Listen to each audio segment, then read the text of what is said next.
बिस्मिल्लाहिर्रहमानिर्रहीम। अस्सलाम वालेकुम। नाज़रीन, जन्नत की मिट्टी से जुड़े एक अजीब व गरीब वाक़े के साथ वीडियो का आगाज़ करते हैं।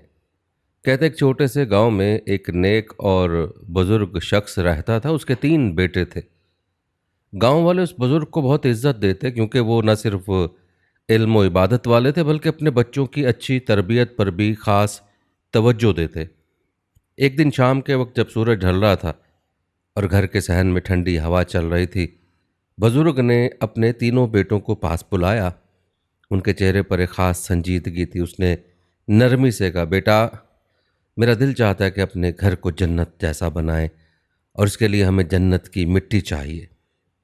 ये सुनते ही तीनों बेटे चौंक गए। बड़ा बेटा फौरन बोला, अब्बाजान, ये तो बड़ा अजीब सवाल है। जन्नत की मिट्टी कहाँ से लाई जा सकती है? हमने तो कभी जन्नत देखी ही नहीं। दरमियाने बेटे ने भी हैरत से कहा, जी अब्बाजान, जन्नत की मिट्टी तो कोई इंसान ढूंढ ही नहीं सकता। लेकिन छोटा बेटा खामोश रहा। बुजुर्ग मुस्कुरा कर बोले, ये तुम्हारा इम्तिहान है, जाओ ढूंढ कर लाओ, देखते हैं कौन असल जन्नत की मिट्टी तलाश करता है। सबसे पहले बड़ा बेटा निकला। वो सोच रहा था कि जन्नत खुशबू और कीमती चीज़ों से भरी होगी। वो शहर के बाज़ार गया। वहाँ ऊद, मुश्क, अंबर और ज़ाफ़रान बेचने वाले अत्तारी से मिला। उसने कहा, मुझे सबसे कीमती खुशबू चाहिए, ऐसी कि जिसे सूंघते ही इंसान को जन्नत याद आ जाए। अत्तारी ने सबसे कीमती खुशबुएं लाकर दीं। बड़े बेटे ने बहुत सा माल खर्च किया और खुशबुएं लेकर घर आ गया। उसने वालिद के सामने रखते फ़ख्र से कहा, अब्बाजान, यही जन्नत की मिट्टी है, देखें इसकी खुशबू ही जन्नत जैसी लगती है। वालिद ने बोतल खोली, खुशबू सूंघी और मुस्कुरा कर बोले, बेटा, ये खुशबुएं दुनिया की हैं, ये जन्नत की मिट्टी नहीं। अब दूसरे बेटे की बारी आई। वो गांव से बाहर बागों और पहाड़ों की तरफ निकल गया। उसने सब्ज घास देखी, रंग बिरंगे फूल चुने, नरम मिट्टी अपने हाथों में भरी और सोचा, यही जन्नत होगी। नरम सब्जा, खुशबूदार फूल और ताजगी भरी मिट्टी। वे सब कुछ लेकर वापस आया और वालिद के सामने रखा। अब्बाजान, ये देखें, ये बागों की खुशबू और नरम मिट्टी, यही जन्नत की मिट्टी है। वालिद ने प्यार से जवाब दिया, बेटा, तुम्हारी सोच अच्छी है, लेकिन ये भी जन्नत की मिट्टी नहीं। अब छोटे बेटे की बारी थी। वो खामोश बैठा था, सोच रहा था। उसके जहन में बाजार या बागात नहीं आ रहे थे। वो बार बार एक हदीस याद कर रहा था जो उसने सुनी थी, जन्नत माँ के कदमों के नीचे है। उसके दिल में नूर सा भर गया। वो आहिस्ता आहिस्ता अपनी माँ के कमरे की तरफ गया। माँ जाए नमाज पर बैठी दुआ कर रही थी। बेटे ने झुककर उनके कदमों को बोसा दिया और आहिस्तगी से वहाँ की मिट्टी अपनी छोटी सी थैली में भर ली।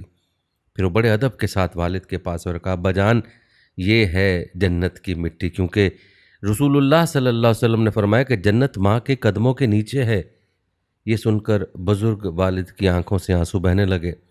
उन्होंने छोटे बेटे को गले लगाया और कहा, बेटा, तुमने हकीकत को पहचान लिया। हाँ, जन्नत की असल मिट्टी माँ के कदमों के नीचे है।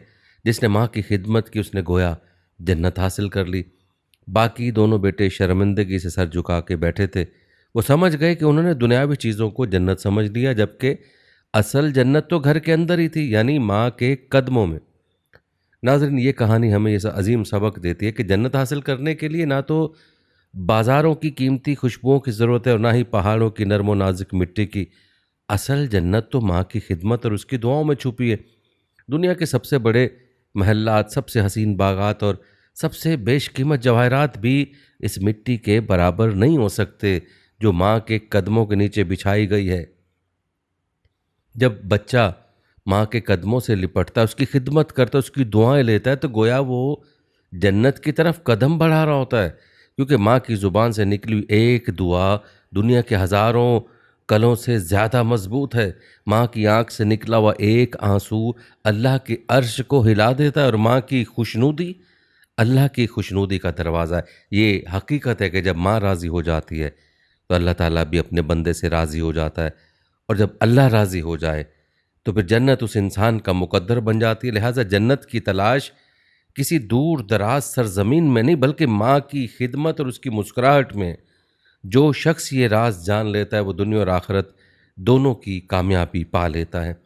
नाज़रीन, हम वालदैन के मकाम पर मज़ीद बात भी करेंगे, लेकिन पहले आपको बताते हैं कि असल जन्नत की मिट्टी कैसी होगी और कुरान और हदीस में जन्नत की मिट्टी के बारे में क्या बताया गया है।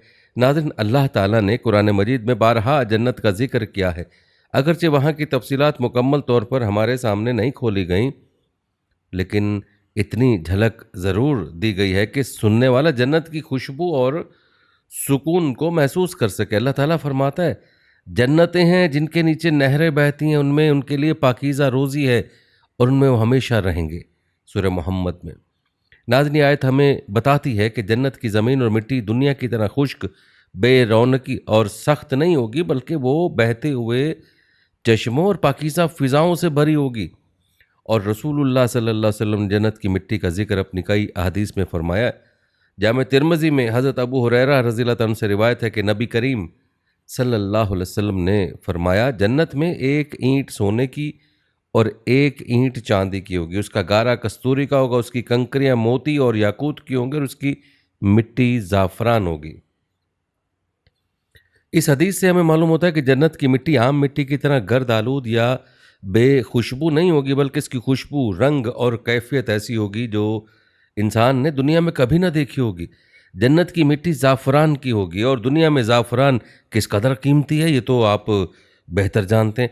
अब खुद ही सोचें कि जन्नत का ज़ाफ़रान कैसा उम्दा होगा और जन्नत की मिट्टी उसी ज़ाफ़रान की होगी, नहायत नरम और मुलायम। नाज़रीन, ज़रा सोचें कि दुनिया की मिट्टी की खुशबू बारिश के बाद इंसान के दिल को खुश कर देती है, फिर जन्नत की मिट्टी का क्या हाल होगा जो दुनिया की तमाम खुशबुओं से आला और बेमिसाल होगी। हदीस में है कि जन्नत की मिट्टी खालिस ज़ाफ़रान की होगी, ज़ाफ़रान जिसकी खुशबू दुनिया में भी दिल को बहा ले जाती है। जन्नत में वो खुशबू ऐसी होगी कि वहाँ के रहने वालों को हमेशा राहत देगी। नाज़रीन, ज़रा तसव्वुर करें कि वो मिट्टी कैसी होगी जिस पर चलते हुए खुशबू उठे और हर कदम सुकून में बदल जाए। याद रखें, दुनिया में मिट्टी कभी स्याह, कभी सुर्ख और कभी पीली दिखाई देती है, लेकिन जन्नत की मिट्टी के बारे में उलमा ने लिखा है कि वो रोशन, चमकदार और नूरानी होगी। उसका रंग आंखों को खीरा करने वाला नहीं, बल्कि ठंडक देने वाला होगा। दुनिया में इंसान जब ज़मीन पर चलता है तो उसे थकन महसूस होती है, लेकिन जन्नत की मिट्टी की खूबी होगी कि उस पर चलने वाला कभी थकेगा नहीं। वो ज़मीन नरम होगी जिस पर चलने से इंसान के पाँव को आराम मिलेगा। वहाँ कांटे, पत्थर, कीचड़ या गर्दो गुबार नहीं होगा। नाज़रीन, जन्नत की मिट्टी न सिर्फ खूबसूरत और खुशबूदार होगी, बल्कि उसके लम्स में भी सुकून होगा। हदीस में आता है कि जन्नत में खुशबू इतनी दूर तक पहुँचती है कि हज़ारों साल की मुसाफत से भी उसकी खुशबू सूंघी जा सकती है। ये खुशबू सिर्फ फूलों या बागात की नहीं, बल्कि जन्नत की ज़मीन और मिट्टी की खुशबू होगी। बयान की गई हदीस की झैल में उलमा ने लिखा कि जन्नत की मिट्टी ज़ाफ़रान की होगी और उस पर कंकरियाँ जवाहरात की तरह चमक रही होंगी। इससे ये बात वाज़ेह होती है कि जन्नत की मिट्टी सिर्फ एक मिट्टी नहीं, बल्कि सुकून, खुशबू, रोशनी और राहत का मजमूआ होगी। दुनिया में हम जिस मिट्टी को पाँव से रौंदते हैं, वहाँ जन्नत में मिट्टी को भी देखकर इंसान का दिल अल्लाह की हम्द से भर जाएगा। अहले ईमान जब जन्नत में जाएंगे तो उनके दिल सुकून से भर जाएंगे। वो ज़मीन पर चलेंगे, वहाँ बैठेंगे, लेकिन ना थकन होगी और ना ही गंदगी होगी। जन्नत की मिट्टी उनके लिए रोशनी और राहत का ज़रिया होगी। जन्नत में रहने वाले सोचेंगे कि दुनिया में जिस मिट्टी पर हम पसीने और धूल में अटकर चलते थे वो कितना मुख्तलिफ था, और आज हम जन्नत की मिट्टी पर हैं जहाँ हर ज़र्रा खुशबू और नूर है। नाज़रीन, याद रखें, दुनियावी मिट्टी हमें दुनिया की हकीकत याद दिलाती है कि ये ज़िंदगी आर्जी है। इस पर हम मेहनत करते हैं, काश्त करते हैं, कब्रें बनती हैं और उसी में हम दफन भी हो जाते हैं। लेकिन जन्नत की मिट्टी अबदी ज़िंदगी की निशानी होगी। वो फना नहीं होगी, उस पर मौत और जवाल का साया नहीं होगा। याद रखें, असल में जन्नत की मिट्टी की हकीकत हमें एक बड़ा सबक देती है कि इंसान को उस दुनिया की मिट्टी के धोखे में नहीं पड़ना चाहिए। यहाँ की ज़मीन और जायदाद आर्जी हैं, असल जायदाद वो है जो जन्नत में इंसान को मिलेगी। उस जायदाद की ज़मीन ऐसी होगी जिस पर कदम रखते ही दिल को सुकून मिलेगा। नाजरीन, ये थी मुख्तसर तफसील असल जन्नत की मिट्टी की। इस तफसील का खुलासा ये है कि जन्नत की मिट्टी दुनिया की मिट्टी जैसी नहीं होगी। वो नूरानी, खुशबूदार, ज़ाफ़रान से आरास्ता और सुकून देने वाली होगी। हर कदम पर खुशबू उठेगी, हर नज़र में रोशनी होगी, हर लम्हा सुकून में बदलेगा। याद रखें, यह मिट्टी सिर्फ उनके लिए है जो ईमान और नेक आमाल के साथ दुनिया से रुखसत होंगे। इंसान जब जन्नत की मिट्टी का तसव्वुर करता है तो दिल यही कहता है कि हमें अपनी ज़िंदगी ऐसे गुजारनी चाहिए कि कल जब हम दुनिया की मिट्टी में दफन हो तो कब्र हमारे लिए जन्नत की एक खिड़की बन जाए और फिर हमें असल जन्नत की मिट्टी नसीब हो जाए। लेकिन याद रखें, कब्र को जन्नत का बाग बनाने के लिए हमें अपनी ज़िंदगी ऐसे बसर करनी होगी जैसे हमारा अल्लाह चाहता है और जैसे हमारे प्यारे नबी सल्लल्लाहु अलैहि वसल्लम ने हमें ज़िंदगी बसर करने की तालीम दी है। अल्लाह ताला से दुआ है कि अल्लाह ताला हमें इस ज़िंदगी में अपनी और रसूलुल्लाह सल्लल्लाहु अलैहि वसल्लम की मुकम्मल अताअत नसीब फरमाए, हमारा ख़ात्मा ईमान पर फरमाए और हमारी कब्र जन्नत का बाग बन जाए और हमें बग़ैर हिसाब किताब के जन्नत नसीब फरमाए, आमीन। नाज़रीन, कमेंट में एक बार आमीन ज़रूर तहरीर फरमाएं। किसी एक भाई या बहन की आमीन से हम सब का बेड़ा पार हो सकता है। नाज़रीन, जन्नत की मिट्टी पर तो बात हो चुकी, अब बात करते हैं माँ के मकाम की और माँ की अज़मत की। याद रखें, दुनिया में अगर सबसे मुक़द्दस और अजीम रिश्ता है तो माँ का है। माँ एक ऐसा चिराग है जो अपने वजूद को जलाकर अपने बच्चों की ज़िंदगी को रोशन करती है। वो अपनी खुशियों को कुर्बान करके अपने बच्चों को हंसी देती है, अपनी नींद को कुर्बान करके उनके लिए सुकून का सामान फराहम करती है। माँ की ज़ात एक ऐसा बेमिसाल ख़जाना है जिसका कोई बदल दुनिया में मौजूद नहीं। माँ की गोद बच्चे की पहली दरसगाह है, वहीं से उसकी शख्सियत की बुनियाद पड़ती है। बच्चा जो कुछ सीखता है सबसे पहले माँ से ही सीखता है। माँ की बातें, माँ की दुआएं और माँ की तरबियत ही उसकी ज़िंदगी को कामयाब या नाकाम बनाने में बुनियादी किरदार अदा करती हैं। अगर माँ सालेह, नेक और मुत्तकी है तो बच्चे के दिलो दिमाग में भी नेकी का चिराग रोशन हो जाता है। इस्लाम ने माँ को वो अज़मत दी है जो किसी और रिश्ते को नसीब नहीं हुई। कुरान मजीद में अल्लाह ताला ने बारहा वालदैन की खिदमत और उनके साथ हुस्न सलूक का हुक्म दिया है। जैसा कि सूरह लुकमान में इरशाद बारी ताला है, हमने इंसान को अपने वालदैन के साथ नेकी करने का हुक्म दिया। उसकी माँ ने उसे कमज़ोरी पर कमज़ोरी झेल कर अपने पेट में रखा, उसका दूध छुड़ाना 2 बरस में हुआ। शुक्र कर मेरा भी और अपने वालदैन का भी। नाज़रीन, ये आयत माँ की कुर्बानी और मुशक्क़त को वाज़े करती है। हमल की सख्तियाँ, ज़च्चगी का दर्द, रातों की नींदें कुर्बान कर देना, बच्चे को दूध पिलाना और फिर दिन रात उसकी देखभाल करना, ये सब कुछ माँ ही करती है। बाप रिस्क कमा कर देता है लेकिन बच्चे की परवरिश और तरबियत का असल बोझ माँ के कंधों पर होता है। एक रिवायत में रसूलुल्लाह सल्लल्लाहु अलैहि वसल्लम ने फरमाया, जन्नत माँ के कदमों तले है। नादरीन, ये हदीस माँ की अज़मत को कमाल दर्जे पर बयान करती है। गोया माँ की खिदमत और खुशनूदी ही इंसान को जन्नत तक पहुँचाती है। माँ के मकाम की एक झलक उस वाक़े में भी मिलती है कि एक सहाबी हुजूर सल्लल्लाहु अलैहि वसल्लम के पास है और पूछा, या रसूलल्लाह सल्लल्लाहु अलैहि वसल्लम, मेरी नेकी और खिदमत का सबसे ज़्यादा हकदार कौन है? आप सल्लल्लाहु अलैहि वसल्लम ने फरमाया, तेरी माँ। उसने दोबारा पूछा, फिर कौन? फरमाया, तेरी माँ। उसने फिर पूछा, फिर कौन? आप सल्लल्लाहु अलैहि वसल्लम ने फरमाया, तेरी माँ। चौथी बार पूछने पर फरमाया, तेरा बाप। नाज़रीन, ये वाक़या इस हकीकत को वाज़े करता है कि माँ का हक़ 3 दर्जे ज़्यादा है, क्योंकि माँ की कुर्बानियों का शुमार कोई नहीं। उसकी मोहब्बत बेमिसाल और उसकी खिदमत सबसे मुक़द्दम है। याद रखें, माँ की मोहब्बत दुनिया की हर मोहब्बत से मुख्तलिफ है। ये मोहब्बत किसी लालच, मफाद या गर्ज़ पर मबनी नहीं होती। माँ की मोहब्बत खालिस होती है, जो बग़ैर शर्त के अपने बच्चों पर बरसती है।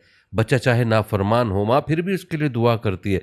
बच्चा दूर चला जाए, गलतियों में मुब्तला हो जाए, माँ का दिल फिर उसकी सलामती के लिए तड़पता रहता है। एक माँ का दिल दुनिया का सबसे नर्म और सबसे बड़ा दिल है। वो अपने बच्चों की तकलीफ़ बर्दाश्त नहीं कर सकती। वो छोटे से ज़ख्म पर खुद भी बेचैन हो जाती है। अगर बच्चा भूखा है तो माँ के लिए सबसे बड़ी तकलीफ़ यही है। अगर बच्चा बीमार है तो माँ की नींदें हराम हो जाती हैं। लेकिन बदकिस्मती यह है कि आज के दौर में हम माँ के मकाम को भूलते जा रहे हैं। नौजवान अपनी मसरूफियात में इस कदर खो गए कि माँ की खिदमत और उसके एहसासात को नज़रअंदाज करने लगे। वो भूल जाते हैं कि माँ के एक आंसू की कीमत दुनिया की सारी दौलत से बढ़कर है। जो माँ के दिल को ठेस पहुँचाता है, वो अपनी दुनिया और आखिरत दोनों को बर्बाद करता है। नाज़रीन, माँ की दुआ ही इंसान की असल दौलत है। जिसके पास माँ की दुआ है वो दुनिया के बड़े से बड़े तूफ़ान में भी महफूज रहता है, और जिसके पास ये दुआ नहीं, वो दौलत और शोहरत के बावजूद सुकून से महरूम रहता है। ये एक हकीकत है कि माँ का साया ज़िंदगी की सबसे बड़ी नेमत है। जब ये साया उठ जाता है तो इंसान यतीम हो जाता है, चाहे वो उम्र के किसी भी हिस्से में हो। यतीमी सिर्फ बचपन की नहीं होती, बल्कि माँ की जुदाई उम्र के हर दौर में इंसान को तन्हा कर देती है। हम सब पर यह फ़र्ज़ है कि जब तक माँ हमारे साथ है, हम उसकी खिदमत करें, उसके साथ उसने सलूक करें, उसकी बात सुनें, उसके दिल को दुख ना पहुंचाएं, और जब वो दुनिया से रुखसत हो जाए तो उसके लिए दुआ करें, उसके नाम पर सदका करें, उसकी तरबियत के मुताबिक ज़िंदगी गुजारें। यही हकीकी नेकी है और यही जन्नत का रास्ता है। याद रखें, माँ के कदमों तले जन्नत वैसे ही नहीं रख दी गई, ये माँ के मकाम को वाज़ेह करने के लिए फरमाया।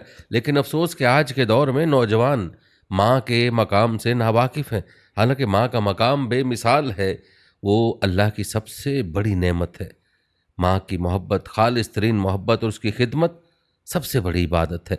जो शख्स अपनी माँ का दिल जीत लेता है वो गोया जन्नत को पा लेता है, और जो अपनी माँ को रंजीदा करता है वो अल्लाह की नाराज़गी मोल लेता है। याद रखें, माँ का हक कभी अदा नहीं हो सकता मगर उसकी खिदमत करके, उससे मोहब्बत करके, उसकी दुआएं लेकर हम अपनी दुनिया और आखिरत दोनों को संवार सकते हैं।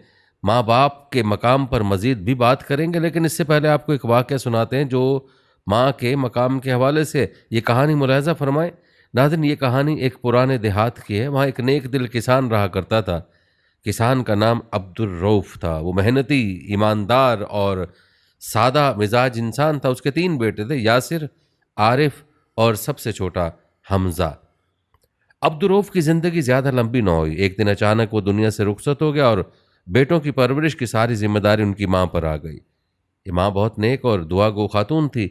उसने दिन रात मेहनत करके बेटों को पाला, उनकी तरबियत की और हर वक्त अल्लाह से दुआ करती रही, या अल्लाह मेरे बेटों को नेक बना दे, उनकी ज़िंदगियाँ रोशन कर दे और मुझे उनकी कामयाबी देखने की खुशी अता फरमा। वक्त गुजरता गया, तीनों बेटे जवान हो गए, सब अपनी ज़िंदगी का ख्वाब देखने लगे। बड़ा बेटा यासिर दुनियावी लज्जतों में ज़्यादा दिलचस्पी लेता। वो अक्सर कहता, अम्मी असल कामयाबी दौलत है, एक दिन मैं सबसे बड़ा ताजिर बनूंगा। दूसरा बेटा आरिफ कुछ मुख्तलिफ था। वो दीन को भी अहमियत देता मगर दुनियावी इज्जत और शोहरत भी चाहता। वो हमेशा सोचता कि दीन और दुनिया दोनों साथ चलने चाहिए। तीसरा बेटा हमज़ा सबसे छोटा और सबसे ज़्यादा अपनी माँ से जुड़ा हुआ था। वो माँ के करीब बैठता, उनके कदम दबाता, उनकी खिदमत करता और उनकी बातें सुनना पसंद करता। जब माँ उसे दुआ देती तो वो सुकून में डूब जाता। कहते एक दिन माँ ने तीनों बेटों को बुलाया, सब उसके सामने बैठ गए। तो माँ ने कहा, मेरे बेटो, तुम सब जवान हो चुके हो, अब तुम्हें अपनी ज़िंदगियाँ खुद संभालनी है, लेकिन इससे पहले मैं चाहती हूँ कि तुम सब एक इम्तिहान दो। जो इस इम्तिहान में कामयाब होगा मैं उसे अपनी सबसे बड़ी दुआ दूंगी। बेटे हैरान हो गए। यासिर ने फ़ौरन पूछा, अम्मी वो कौन सा इम्तिहान है? माँ ने नरमी से जवाब दिया, कल सुबह तुम सबको मेरे लिए जन्नत का एक तोहफ़ा लेकर आना है। जो बेटा सबसे कीमती तोहफ़ा लाएगा वो मेरी सबसे बड़ी दुआ पाएगा। ये सुनते तीनों ने अपने अपने मंसूबे बना लिए। यासिर शहर गए, वहाँ से सबसे कीमती खुशबू खरीद लाया। उसने सोचा कि जन्नत की खुशबू दुनिया की हर खुशबू से आला है, ये माँ को ज़रूर पसंद आएगी। आरिफ ने एक खूबसूरत कुरान ख़रीदा जिस पर सोने के पानी से आयात लिखी थी। वो मुतमईन था कि यही असल जन्नत का तोहफ़ा है। लेकिन हमज़ा कुछ और सोच रहा था। वो गांव से बाहर गया और देर तक सोचता रहा। फिर रात के वक्त अपनी माँ के कमरे में आया, आहिस्ता से झुका, माँ के कदमों के नीचे से मुट्ठी भर मिट्टी ली और आसमान की तरफ देखते हुए रोने लगा। या अल्लाह, तेरी रज़ा माँ की रज़ा में है। अगर जन्नत माँ के कदमों तले है तो मैं इससे बढ़कर और क्या ले आऊं? ये मिट्टी मेरी असल जन्नत है। अगले दिन तीनों बेटे माँ के सामने हाजिर हुए। सबसे पहले यासिर ने अपना कीमती इत्र पेश किया और फ़ख्र से बोला, अम्मी ये जन्नत की खुशबू है। फिर आरिफ ने कुरान मजीद पेश किया और कहा, अम्मी ये जन्नत का सबसे कीमती ख़जाना है। आखिर में हमज़ा आगे बढ़ा, उसने हाथ खोला जिसमें मिट्टी थी। माँ हैरान हुई, पूछा, ये बेटा ये क्या है? हमज़ा की आंखों से आंसू बह निकले। उसने जवाब दिया, अम्मी मैंने सोचा कि जन्नत आपके कदमों तले, इसलिए मैंने वही मिट्टी ली है। अगर मुझे आपकी खिदमत का मौका मिल जाए तो यही मेरी असल जन्नत है। ये सुनकर माँ की आंखों में आंसू भर आए। उसने हमज़ा को अपने गले से लगा लिया और कहा, बेटा तूने असल हकीकत पहचान ली है। तेरे बड़े भाइयों के तोहफे भी कीमती हैं मगर तूने वो चीज़ पा ली जो सबसे कीमती है। जन्नत मेरी खिदमत और रज़ा में है और तूने यही ख़जाना तलाश कर लिया। माँ ने हाथ उठाए, हमज़ा के लिए दुआ की, या अल्लाह इसे दुनिया और आखिरत की कामयाबियाँ नसीब फरमा, इसकी ज़िंदगी में बरकत डाल दे और इसे वो सुकून अता कर जो दुनिया की दौलत से नहीं ख़रीदा जा सकता। वक्त गुजरता गया। यासिर ने शहर जाकर बहुत दौलत कमाई मगर सुकून न पाया। आरिफ ने दीन और दुनिया का दरमियानी रास्ता अपनाया मगर उसका दिल भी अधूरा रहा। लेकिन हमज़ा जिसने अपनी माँ की खिदमत को जन्नत समझा, उसकी ज़िंदगी अल्लाह ने सुकून, बरकत और कामयाबियों से भर दी। उसकी नस्लें नेक निकलीं और लोग आज भी उसकी नेकी को याद करते हैं। नाज़रीन, इस कहानी से बात साबित हो गई कि जन्नत की सबसे बड़ी कुंजी माँ की रज़ा और ख़िदमत है। जिसने ये ख़जाना पा लिया उसने जन्नत पा ली। नाज़रीन, याद रखें, वालिदैन को अल्लाह ताला ने जो मकाम अता फ़रमाया है बहुत ही आला मकाम है। हुकूकुल्लाह के बाद जो सबसे बड़ा हक़ है वो वालिदैन ही का है। वालिदैन के बारे में अल्लाह ताला ने हुक्म दिया कि उनको उफ़ तक ना बोलो। आज के नौजवानों के लिए ज़रूरी है कि वो वालिदैन के मकाम को पहचानें और वालिदैन के हवाले से औलाद की ज़िम्मेदारियाँ क्या हैं ये भी नौजवानों को मालूम होना चाहिए। वालिदैन का मकाम और हमारी ज़िम्मेदारियाँ क्या हैं, आइए इस पर बात करते हैं। याद रखें, इंसान इस दुनिया में कदम रखते ही सबसे पहले जिन रिश्तों के साए में पनाह लेता है वो वालिदैन का साया है। माँ की ममता और बाप की शफ़क़त वो दो सुतून हैं जिन पर हमारी ज़िंदगी की इमारत खड़ी होती है। बचपन की कमज़ोरियों से लेकर जवानी की ताकत तक वालिदैन अपनी औलाद पर हर हाल में साया फगन रहते हैं। लेकिन अफसोस के अक्सर औक़ात औलाद वालिदैन की कुर्बानियों को भूल जाती है और उनके हक़ को वो अहमियत नहीं देती जो दीनी और अखलाकी तौर पर देना लाजिमी है। याद रखें, वालिदैन का मकाम इस्लाम में इतना बुलंद है कि अल्लाह ताला ने कुरान में अपनी इबादत के फ़ौरन बाद वालिदैन के साथ उसने सलूक का हुक्म दिया। इरशाद बारी ताला, और हमने इंसान को हुक्म दिया कि वो अपने वालिदैन के साथ अच्छा बर्ताव करे। नाज़रीन, ये आयत उस हकीकत को वाज़े करती कि वालिदैन की अतात और ख़िदमत महज़ एक अखलाकी फ़रीज़ा नहीं बल्कि इबादत का दर्जा रखती है। माँ की कुर्बानियों को अगर बयान किया जाए तो वो लम्हे जहन में ताज़ा हो जाते हैं। जब एक माँ अपने बच्चे को 9 माह तक पेट में लिए फिरती है, हर तकलीफ़ बर्दाश्त करती है, लेकिन औलाद के लबों पर मुस्कुराहट देखकर अपनी तमाम मुश्किलात भूल जाती है। फिर पैदाइश के बाद जागती रहती, नन्हे जिस्म को सीने से लगाकर उसकी भूख और बीमारी की फ़िक्र, ये सब कुर्बानियाँ ऐसी जिनका बदला कभी अदा नहीं हो सकता। एक रिवायत में नबी करीम सल्लल्लाहु अलैहि वसल्लम ने फरमाया, तुम अपनी माँ के साथ नरमी करो क्योंकि जन्नत उसके कदमों के नीचे है। याद रखें, ये एक जुमला ही माँ के मकाम को वाज़ह करने के लिए काफ़ी है। दूसरी जानिब बाप की कुर्बानी को भी नज़रअंदाज नहीं किया जा सकता। वो अपने बच्चों के लिए दिन रात मेहनत करता है, कभी धूप की तपिश सहता है, कभी अपनी ख्वाहिशात को कुर्बान करता है ताकि औलाद की ज़रूरियात पूरी हो सके। अक्सर बच्चे जब स्कूल जाते हैं तो उन्हें यह अंदाज़ा नहीं होता कि उनकी तालीम के पीछे बाप की कमर तोड़ मेहनत शामिल है। एक आम बाप की ज़िंदगी का मकसद यही होता है कि उसकी औलाद सुकून और इज़्ज़त की ज़िंदगी गुजारे। बाप के पसीने में जो खुशबू है वो किसी कीमती इत्र से कम नहीं, क्योंकि वो खुशबू कुर्बानी और मोहब्बत की है। याद रखें, वालिदैन का मकाम सिर्फ दुनियावी पहलू तक महदूद नहीं बल्कि आखिरत के हवाले से भी बेहद अहम है। अगर कोई शख्स वालिदैन की खिदमत करता है, उनकी रज़ा हासिल करता है तो उसके लिए जन्नत के दरवाज़े खुल जाते हैं, और अगर कोई उनकी नाफरमानी करता है तो जन्नत के दरवाज़े बंद हो जाते हैं।